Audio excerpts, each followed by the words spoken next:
بسم اللہ الرحمن الرحیم۔ السلام علیکم ورحمۃ اللہ وبرکاتہ۔ آن لائن ٹیچر کی جانب سے آپ سب کو خوش آمدید۔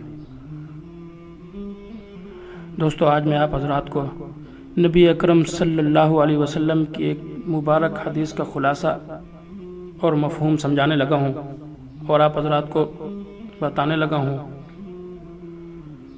کہ نبی علیہ الصلوۃ والسلام نے ارشاد فرمایا کہ عام طور پر جب کسی سے رشتہ جوڑا جاتا ہے تو 4 چیزیں دیکھی جاتی ہیں۔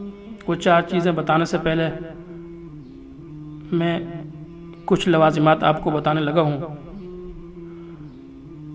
دوستو، جب لڑکی بالغ ہو جائے تو ماں باپ کو لازم ہے کہ جلد از جلد مناسب رشتہ تلاش کریں اور اس کی شادی کریں، اور رشتے کی تلاش میں خاص طور سے اس بات کا دھیان رکھنا بہت ہی زیادہ ضروری ہے، بے حد ضروری ہے کہ رشتہ کسی بد مذہب سے نہ کریں بلکہ کسی مذہبی آدمی سے اور دیندار گھرانہ ہو، شریعت کا پابند ہو۔ اور بخاری شریف کی حدیث ہے جس میں رسول اکرم صلی اللہ علیہ وسلم نے ارشاد فرمایا کہ عورت سے شادی میں 4 چیزیں دیکھی جاتی ہیں۔ اب ذرا دھیان سے سنیے کہ وہ 4 چیزیں کون سی ہیں۔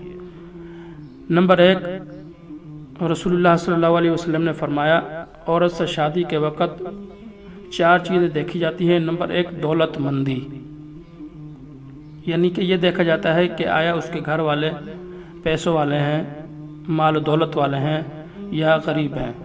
نمبر 2، خاندانی شرافت، کہ ان کا خاندان کس طرح کا ہے۔ اور نمبر 3، خوبصورتی دیکھی جاتی ہے کہ آیا جس لڑکی سے اس کا نکاح کیا جا رہا ہے، جس لڑکی کا وہ اپنے بیٹے کے ساتھ نکاح کرنا چاہتے ہیں، کہ آیا وہ لڑکی خوبصورت ہے یا نہیں۔ اور نمبر 4، دینداری، کہ دینداری بھی عام طور پر لوگ جو مذہبی لوگ ہیں وہ دیکھتے ہیں کہ جی گھرانہ کس دیندار گھرانہ ہے یا نہیں، لڑکی دیندار ہے یا نہیں، نماز 5 وقت پڑھتی ہے یا نہیں۔ تو نبی علیہ الصلوۃ والسلام نے فرمایا شادی کے وقت 4 چیزیں دیکھی جاتی ہیں: دولت مندی، خاندانی شرافت، خوبصورتی اور دینداری۔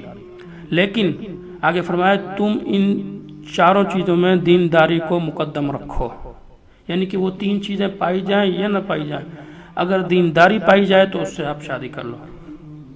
یہ نبی علیہ الصلوۃ والسلام کی حدیث کا مفہوم ہے۔ تو دوستو، جن کے گھروں میں بہن بیٹیاں اپنے بالغ عمر کو پہنچ گئیں اور گھر والوں نے اس کا نکاح نہیں کیا اور وہ لڑکی کسی غلط کام میں لگ گئی، گناہ کر بیٹھی، تو اس گناہ کے سزاوار، اس گناہ کے ذمہ دار اس کے گھر والے، اس کے بڑے والدین ہوں گے۔ اگر ویڈیو اچھی لگے تو ثواب کی نیت سے آگے ضرور شیئر کریں۔ ویڈیو دیکھنے کا شکریہ۔ اللہ حافظ۔